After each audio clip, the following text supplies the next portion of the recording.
গোৱালপাৰাত জুবিন দাক ভাল পোৱা মানুহ নিশ্চয় আছে। অসমবাসীৰ লগতে গোৱালপাৰাতো বহুত বেছি জুবিন দাক ভাল পোৱা মানুহ আছে। মায়াবিনী কপিৰাইটটো এটা দুষ্ট মহা বদমাছ কিবা মুস্তাফিৰিজিৰ ৰহমান নে কি যে ইউটিউবাৰ নে কি, সি বোলে চাল চক্ৰান্ত কৰি কপিৰাইটটো সি লৈছে।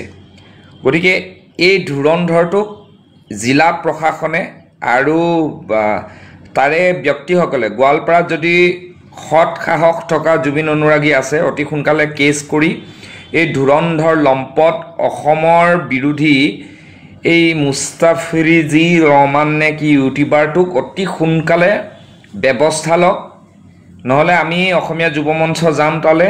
পিছত বেয়া নাপাব আমাৰ জিলাত আহি অশান্তি কৰিব কৈছে বুলি কোৱাৰ কাৰণে।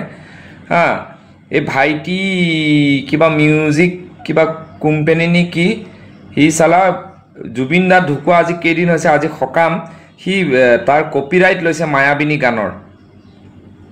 অসভ্য। তোক তয়ো মানে গুৱাহাটী নাহিবি, একদম চিধা কথা। এই ভাইটি মিউজিক কিবা কোম্পানী নে কি সিহঁতে কপিৰাইট লৈছে। চৰম নাইকিয়া মুস্তাফিৰিজি ৰহমান নে কি, তই ক'ত সাহস পালি, ঐ? এই ধুৰন্ধৰটো আগতেও বহুত মানুহৰ পৰা এনেকৈ ইউটিউবত চিনেমা বনাই দিম, ইউটিউবত কিবা বনাই দিম বুলি কৈ বহুত মানুহৰ পৰা ঠগি পইচা লোৱাৰ ৰেকৰ্ড আছে। এতিয়া সি কি কৰিছে, জুবিন দাৰ মায়াবিনীৰ গানটোৰ কপিৰাইট লৈ লৈছে সি। এনেকুৱা চালাক হাৰামী অসম বিৰোধী। এইটো বহুত বেছি বেয়া কথা ক'বলৈ ইচ্ছা নাই। যদি গোৱালপাৰাত, মই পুনৰবাৰ কৈছোঁ, গোৱালপাৰাৰ মানুহে এই বস্তুটো শ্বেয়াৰ কৰিব। যদি গোৱালপাৰাত জুবিন গাৰ্গ ডাঙৰীয়াক প্ৰাণতকৈও ভাল পোৱা মানুহ আছে, অতি সোনকালে ইয়াৰ ব্যৱস্থা লওক, আজি 10 দিন, আজি কাজ, আৰু এই দিনটোতে এনেকুৱা এটা বেয়া খবৰ শুনিব লগা হৈছে। এই ভাইটি মিউজিক কোম্পানী নে কি যে, সেইটো মুস্তাফিৰিজি ৰহমান নে কি, হাৰামজাদা। অতি সোনকালে তই কপিৰাইট উঠাই দে। এইটো জুবিন দাৰ ফেমিলিৰ ওচৰত থাকিব।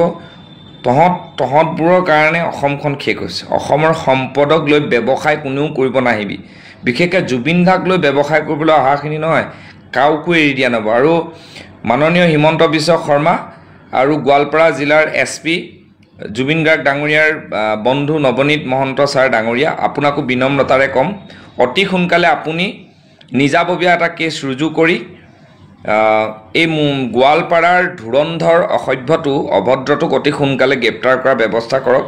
সি জুবিন গাৰ্গ ডাঙৰীয়াৰ মায়াবিনী গীতটো কপিৰাইটৰ সি স্বত্বাধিকাৰী বুলি এতিয়া পাইছোঁ। গতিকে এনেকুৱা ধৰণৰ অভিযোগ হৈছে। গতিকে আপুনি যিহেতু জুবিন দাৰ যথেষ্ট ভাল অনুৰাগী, ভাল ফ্ৰেণ্ড, মই জানো গোৱালপাৰা জিলাৰ SP মহোদয়, আপুনি অতি সোনকালে তাৰ ওপৰত ব্যৱস্থা লওক। আৰু তাতে থকা জুবিন অনুৰাগী প্ৰত্যেকজনে তাৰ এটা ব্যৱস্থা ল'ব বুলি মই আশা ৰাখিছোঁ। গোৱালপাৰাবাসী ৰাইজক অনুৰোধ জনাইছোঁ, যদি বুকুত দম আছে আপোনালোকে তাৰ ওপৰত ব্যৱস্থা অতি সোনকালে লওক।